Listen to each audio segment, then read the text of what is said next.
नमस्कार मैत्रिणींनो, मी वर्षा फॅशन या युट्यूब चॅनल मध्ये तुमचं अगदी मनापासून स्वागत करते। तर मैत्रिणींनो, स्क्रीनवरती मी तुम्हाला फोटो देते। तर अशा पद्धतीचा आपण ऑर्गनायझर बनवणार आहोत। तुम्ही याच्यासाठी ट्रान्सपरंट शीट वापरू शकता, त्याचबरोबर नेटचा कपडा वापरू शकता आणि जो तुमच्याकडे अवेलेबल असेल तो कपडा वापरू शकता। अगदी नवीन आणि सोप्या पद्धतीने मी तुम्हाला हे म्हणजे मल्टी पॉकेट वाला ऑर्गनायझर कसं बनवायचं ते दाखवणार आहे। म्हणजे आपले जे कपडे आहेत ते एकत्रित होत नाही, मिक्स होत नाही। तसंच मला एका ताईंची कमेंट पण आली होती याच्या अगोदर, तर त्यांनी 12 कंपार्टमेंट साठी अशा पद्धतीचं ऑर्गनायझर दाखवा म्हणून विचारलं होतं। तर रिक्वेस्ट केली होती, म्हटलं चला हा व्हिडिओ तुमच्यासोबत नक्की शेअर करावा, म्हणजे जेणेकरून तुम्हाला पण शिवायला सोपं जाईल। आणि इथे मी गोणी आणि एक साडीचा कपडा वापरलेला आहे। तुम्ही याच्याऐवजी तुमच्याकडे जर कॉटनचं फॅब्रिक असेल, बेडशीटचं असेल, कोणताही फॅब्रिक असू द्या, तुम्ही त्याचा वापर आजच्या आयडियासाठी करू शकता। तर चला जास्त वेळ न घालवता लगेच आपण आपल्या आजच्या व्हिडिओला सुरुवात करू। व्हिडिओ युजफुल वाटला, आवडला तर प्लीज लाईक करा, शेअर करा आणि असेच नवीन नवीन आणि युजफुल व्हिडिओ बघण्यासाठी आपल्या वर्षा फॅशन चॅनलला नक्की सबस्क्राइब करा। तर चला आता सुरुवात करूया आजच्या व्हिडिओला।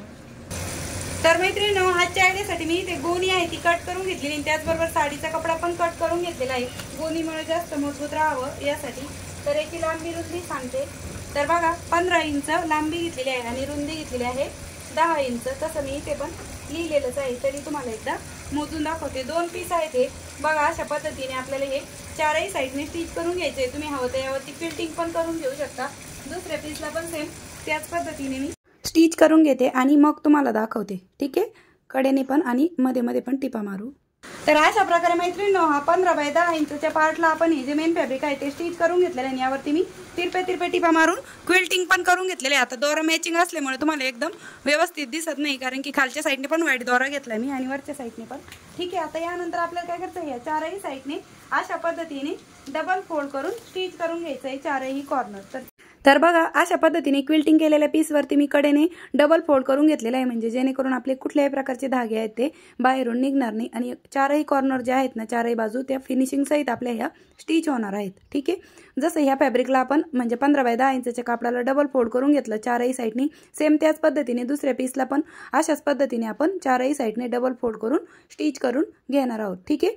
तर चला, हा जसा स्टिच केला तसंच मी तो पण स्टिच करते आणि स्टिच झाल्याच्या नंतर दाखवते तुम्हाला, ठीक आहे।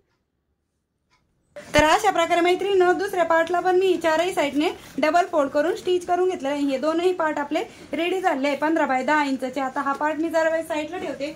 त्यानंतर पुन्हा आपल्याला इथे बघा 11 बाय 7.5 इंचाचा एक गोणीचा कपडा घेतलेला आहे, त्याचबरोबर एक साडीचा पण घेतलेला आहे आणि याला पण आपल्याला अगोदर क्विल्टिंग करून घ्यायची आहे आणि नंतर चारही बाजूने जसं त्या कापडाला डबल फोल्ड करून घेतलं तसं इकडनं पण ह्या कापडाला आपण डबल फोल्ड करून घेऊ। तर चला, मी याला पण तिरप्या टिपा मारते आणि ह्या अशाच पद्धतीने फोल्डिंग करून घेते चारही साईडने।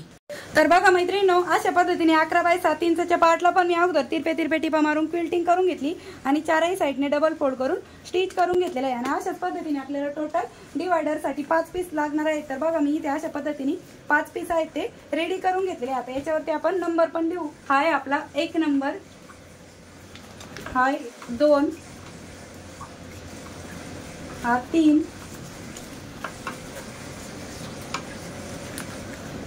4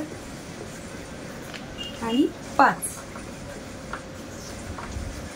तर अशा पद्धतीने मी इथे नंबर पण टाकून घेतले, म्हणजे त्याचप्रमाणे आपल्याला स्टिच करून घ्यायचे आहेत, ठीक आहे।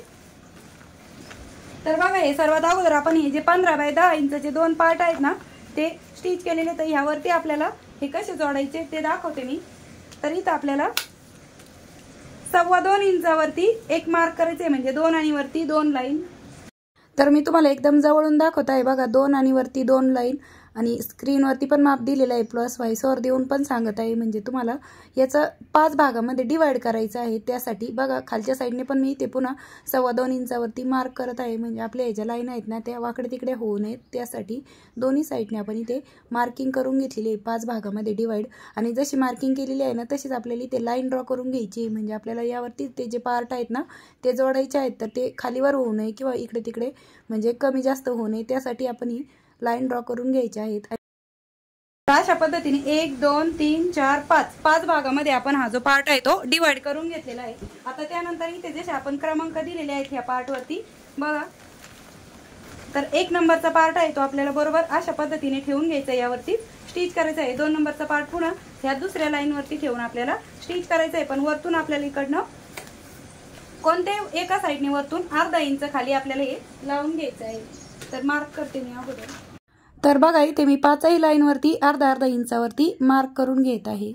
ठीक आहे, अशा पद्धतीने मार्किंग केली। आता त्या मार्किंगच्या खालीच आपल्याला जो काही पार्ट आहे तो अशा पद्धतीने ठेवून यावरती स्टिच करायचं आहे। तर चला लगेचच स्टिच करूया। तर अगदी सोप्या पद्धतीने दाखवत आहे मैत्रिणींनो मी तुम्हाला, म्हणजे तुम्हाला शिवताना कुठल्याही प्रकारची अडचण येणार नाही। आता 1 नंबरचा पार्ट स्टिच झाल्याच्या नंतर 2 नंबरचा पार्ट आपल्याला यावरती दुसऱ्या लाईनवरती असा न ठेवता बघा या पद्धतीने ठेवायचा आहे। म्हणजे तुम्हाला दोन्ही पद्धत दाखवले, तुम्ही चुकीचं पण ठेवू शकता ना, त्यामुळे तर बरोबर जसं इकडं ठेवलेलं आहे आपण तो पार्ट तसाच ठेवायचा आहे। 2 नंबरचा पण स्टिच झाला। आता 3 नंबरच्या लाईनवरती पुन्हा 3 नंबरचा पार्ट अशा पद्धतीने ठेवून घ्यायचा आहे वरतून अर्धा इंच खाली, आणि हा पण पार्ट आपल्याला ह्या लाईनवरती अशा पद्धतीने स्टिच करून घ्यायचा आहे। 4 नंबरचा पण सेम त्याच पद्धतीने, म्हणजे 5ही पार्ट आपल्याला सेम याच पद्धतीने जशा आपण लाईन ड्रॉ केलेले आहे डिवायडरच्या त्याच पद्धतीने ही जे पार्ट आहे ते जोडून घ्यायचे आहेत। आणि लास्टवाला 5 नंबरचा पार्ट पण मी सेम याच पद्धतीने स्टिच करून घेत आहे। ठीक आहे, तर बघा अशा पद्धतीने आपण हे 5ही पार्ट स्टिच केले। आपण हे जे पार्ट आहे ते स्टिच करून घेतलेले आहेत। ठीक आहे, 1 2 3 4 आणि 5। तर बघा हे अशा पद्धतीने आपल्याला दिसणार आहे। आता एका साईडने आपण हे अशा पद्धतीने जोडून घेतलं, दुसऱ्या साईडने पण आपल्याला सेम हा जो दुसरा पार्ट आहे 15 बाय 10 इंचाचा, ह्याला पण आपल्याला 2.25 इंचावरती 5 लाईन ड्रॉ करून घ्यायचे जसं आपण ह्या कापडाला केलं होतं सेम त्या पद्धतीने आणि स्टिच करायचं। तर चला मी इथे पण लाईन ड्रॉ करते। तर बघा अशा प्रकारे दुसऱ्या पार्ट वरती पण मी इथे 2.25 इंचावरती अशा ह्या 5 लाईन ड्रॉ करून घेतल्या, वरतून अर्धा इंच मार्किंग केली। आता हा जे तयार म्हणजे इकडनं जसे स्टिच केले सेम त्याच पद्धतीने बघा आपल्याला हा जो पार्ट आहे तो अशा पद्धतीने ठेवायचा। इकडचं थोडासा प्रेस करायचं म्हणजे स्टिच करूपर्यंत। तुम्ही हवं तर तुम्हाला स्टिच नसेल करता येत तर टाचणी पण लावून घेऊ शकता। आणि अशा पद्धतीने या लाईनवरतीच हा जो पार्ट आहे तो स्टिच करायचा। त्यानंतर 4 नंबरचा पार्ट पण पुन्हा अशा पद्धतीने या लाईनवरती स्टिच करायचं। तर आपण इथे अगोदर टाचणी लावून घेऊ म्हणजे आपल्याला स्टिच करायला सोपं जाईल। ठीक आहे, तुम्ही जेव्हा शिवताना मैत्रिणींनो तेव्हा तुम्हाला इथपर्यंत आल्याच्या नंतर सोपं वाटेल, कारण की सुरुवातीला कोणतीही गोष्ट आपल्याला अवघड वाटते आणि जसजसं आपण शिकत जातो शिवत जातो तेव्हा आपोआप आपल्या माइंडमध्ये ते म्हणजे कळत जातं आपल्याला ते कसं शिवायला पाहिजे ते। तर मैत्रिणींनो तुम्हाला माझी शिकवण्याची सांगण्याची पद्धत आवडत असेल तर प्लीज लाईक करत चला आणि कमेंटमध्ये मात्र नक्की सांगत जा, कारण की मी तुमच्या प्रत्येक कमेंट वाचत असते प्लस रिप्लाय पण करत असते। आणि तुमचे काही प्रश्न असतील तर ते पण मी त्यामध्येच रिप्लाय करत असते, आणि मोठा असेल तर त्यावरती व्हिडिओ पण बनवत असते। तर चला हे स्टिच करते। तर बघा मैत्रिणींनो अशा पद्धतीने दुसऱ्या साईडने पण मी हा पार्ट आहे तो स्टिच करून घेतलेला आहे। स्टिच करून झाल्याच्या नंतर फायनली अशा पद्धतीने आपला हा पार्ट दिसत आहे। आता यानंतर आपल्याला बघा अशा पद्धतीने या 3 बाजूचं माप काढून घ्यायचं आहे, किती भरत आहे ते। तर चला मी अशा पद्धतीने मोजून घेते। तर बघा उंचीच्या 2 बाजू आणि लांबीची 1 बाजू अशा पद्धतीने आपल्याला 3 बाजूचं माप मोजायचं आहे। तर बघा हे 30 इंच भरत आहे, तर मी इथे 31 इंच लांबी घेणार आहे आणि याची ही जी उंची आहे ही बघा 8.5 इंच भरत आहे। तर आपण साधारणतः 9 ते 9.5 घेऊ, म्हणजे 31 बाय 9.5 इंचाचा एक आपल्याला इथे क्विल्टेड पीस लागणार आहे। जसं आपण आकड्याचा स्टिच केला होता सेम त्याच पद्धतीने त्याला पण 4ही साईडने अशी डबल फोल्ड करून पाइपिंग करून घेऊ। तर बघा मैत्रिणींनो अशा पद्धतीने मी 31 बाय 9.5 इंचाचा हा पार्ट आहे गोणी आणि मेन फॅब्रिक यावरती अशी क्विल्टिंग करून घेतली आहे। आणि कडेकडेने 4ही साईडने बघा एक्स्ट्राचा जो मेन फॅब्रिक होता ना तोच मी डबल फोल्ड करून स्टिच करून घेतलेला आहे। तरी तुम्हाला एकदा याचं माप मोजून दाखवते। तर बघा 9.5 इंच याची रुंदी आहे आणि लांबी आहे बघा आपली इथे 31 इंच। ठीक आहे, आता त्यानंतर आपल्याला इथे बेल्टसाठी इथे 2 बेल्ट लागणार आहे। तर एक बेल्ट मी स्टिच केला, याची लांबी घेतलेली आहे 8.5 इंच, रुंदी 1 इंच आणि अशा पद्धतीने आपल्याला हा बेल्ट स्टिच करायचा आहे। तर चला हा पण बेल्ट मी स्टिच करते। तर बघा मैत्रिणींनो अशा पद्धतीने मी हा दुसरा पण बेल्ट आहे तो स्टिच करून घेतलेला आहे। आता हा बेल्ट कुठे लावायचा ते सांगते। तर बघा जिकडनं आपली जी रुंदी आहे तर याचा आपल्याला सेंटर काढून घ्यायचा आहे। तर बघा अशा पद्धतीने आपण हा इंच टेप आहे तो ठेवून घेतला आणि त्यानंतर असा फोल्ड करायचा म्हणजे आपल्याला इथे सेंटर आहे तो मिळालेला आहे। तर बघा रुंदीच्या साईडने सेंटर काढला, वरतून आपण 2.5 इंच खाली मार्क केलं आणि सेंटर पासून आपल्याला 2 इंच इकडे आणि 2 इंच तिकडे अशी ही बेल्ट साठी मार्किंग आहे ती करून घ्यायची आणि थोडंसं बेल्ट अर्धा इंच फोल्ड करायचा आणि स्टिच करायचा। दुसऱ्या साईडने पण सेम त्याच पद्धतीने।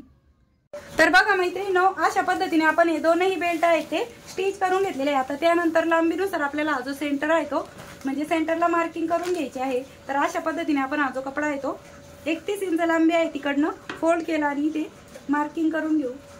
तर अशा प्रकारे आपण इथे सेंटरला मार्किंग करून घेतलेली आहे। आता हीच मार्किंग आपल्याला आतील साईडने पण करून घ्यायची। तर मी इथे मार्कर पेनने लिहित आहे म्हणजे तुम्हाला दिसण्यासाठी। आणि त्यानंतर आपण हे जे डिवायडरवाला पार्ट तयार केला नाही याचा पण आपल्याला सेंटरची जी म्हणजे आपण डिवायडरचा मधला जो पार्ट जोडलेला आहे ना बरोबर तोच सेंटर आहे। तर बस बरोबर सेंटरला सेंटर मॅच करून घ्यायचा आहे ना आपल्याला इथे टाचणी लावून घ्यायची। इकडच्या साईडने पण बघा डिवायडरचा जो 3 नंबरचा डिवायडर आहे ना तोच आपला ह्या पार्टचा सेंटर आहे आणि दोन्ही सेंटरला सेंटर आपल्याला मॅच करून घ्यायचे आहे। इथे टाचणी लावून घ्यायची, या पद्धतीने स्टिच करायचा आणि कडेचा पार्ट पण अशा पद्धतीने स्टिच करायचा। तर चला स्टिच कसं करायचं ते पण दाखवते। सुरुवातीला बघा आपण थोडीशी अर्धा इंचाची मार्जिन सोडूनच हा पार्ट आहे तो स्टिच करून घेत आहोत, म्हणजे डायरेक्टली कडेपर्यंत न स्टिच करता थोडासा अर्धा इंचाचा पार्ट आहे तो मी ओपन ठेवलेला आहे बघा अशा पद्धतीने। ठीक आहे, अगदी थोडासा। दुसऱ्या साईडने पण सेम त्याच पद्धतीने थोडासा पार्ट आहे तो सोडून द्यायचा आणि तिथून पुढे आपल्याला स्टिचिंग करायला सुरुवात करायची आहे। ठीक आहे, या पद्धतीने म्हणजे तो सोडल्यामुळे काय होतं हा जो कडेचा पार्ट जोडताना आहे ना तो आपला व्यवस्थित असा जोडता येतो किंवा स्टिच करता येतो। आणि कडेचे बघा अशा पद्धतीने जी रुंदीची साईड आहे ना ही पण आपल्याला अशा पद्धतीने स्टिच करून घ्यायची आहे। अगदी सोप्या पद्धतीने दाखवत आहे मैत्रिणींनो मी तुम्हाला।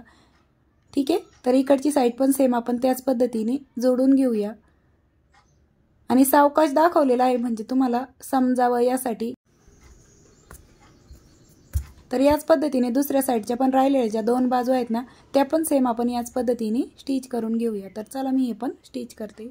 तर बघा मैत्रिणींनो, अशा पद्धतीने दुसऱ्या साईडने पण मी हा जो पार्ट होता तो स्टिच करून घेतलेला आहे आणि फायनली खूप सुंदर असं आपलं ऑर्गनायझर बनून रेडी झालेला आहे। याला टोटल असे 6 पॉकेट आहेत बघा, 1 2 3 4 5 आणि 6। तर अशा पद्धतीने आहे आणि इकडनं आपल्याला पाइपिंग करण्याची वेगळी काहीच गरज नाही कारण की आपण ही कपडा आहे तो चारही साईडने फोल्ड करूनच घेतला होता। तर चला मी तुम्हाला याच्यामध्ये काही कपडे पण ठेवून दाखवते वेगवेगळ्या डिपार्टमेंटमध्ये, म्हणजे मिक्सअप होणार नाही आपले कपडे। ठीक आहे, तर बघा मैत्रिणींनो अशा पद्धतीने मी 1 2 3 4 5 6 ड्रेस आहेत याच्यामध्ये ठेवून घेतलेले आहे म्हणजे एकत्रित होणार नाही। तुम्ही असेच वेगवेगळ्या प्रकारचे सॉक्स ठेवण्यासाठी, इनरवेअर ठेवण्यासाठी, त्याचबरोबर टी शर्ट पॅन्ट ठेवण्यासाठी, अशा पद्धतीचे कपाटामध्ये ठेवण्यासाठी जे ऑर्गनायझर आहेत ना ते बनवू शकता आणि असे खूप कॉस्टली मिळतात।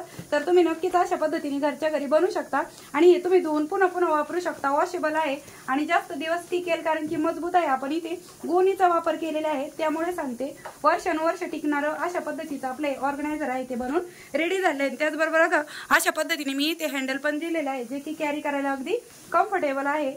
तर कशी वाटली मैत्रिणींनो तुम्हाला आपली आजची ही आयडिया ते पण मला कमेंटमध्ये नक्की सांगा।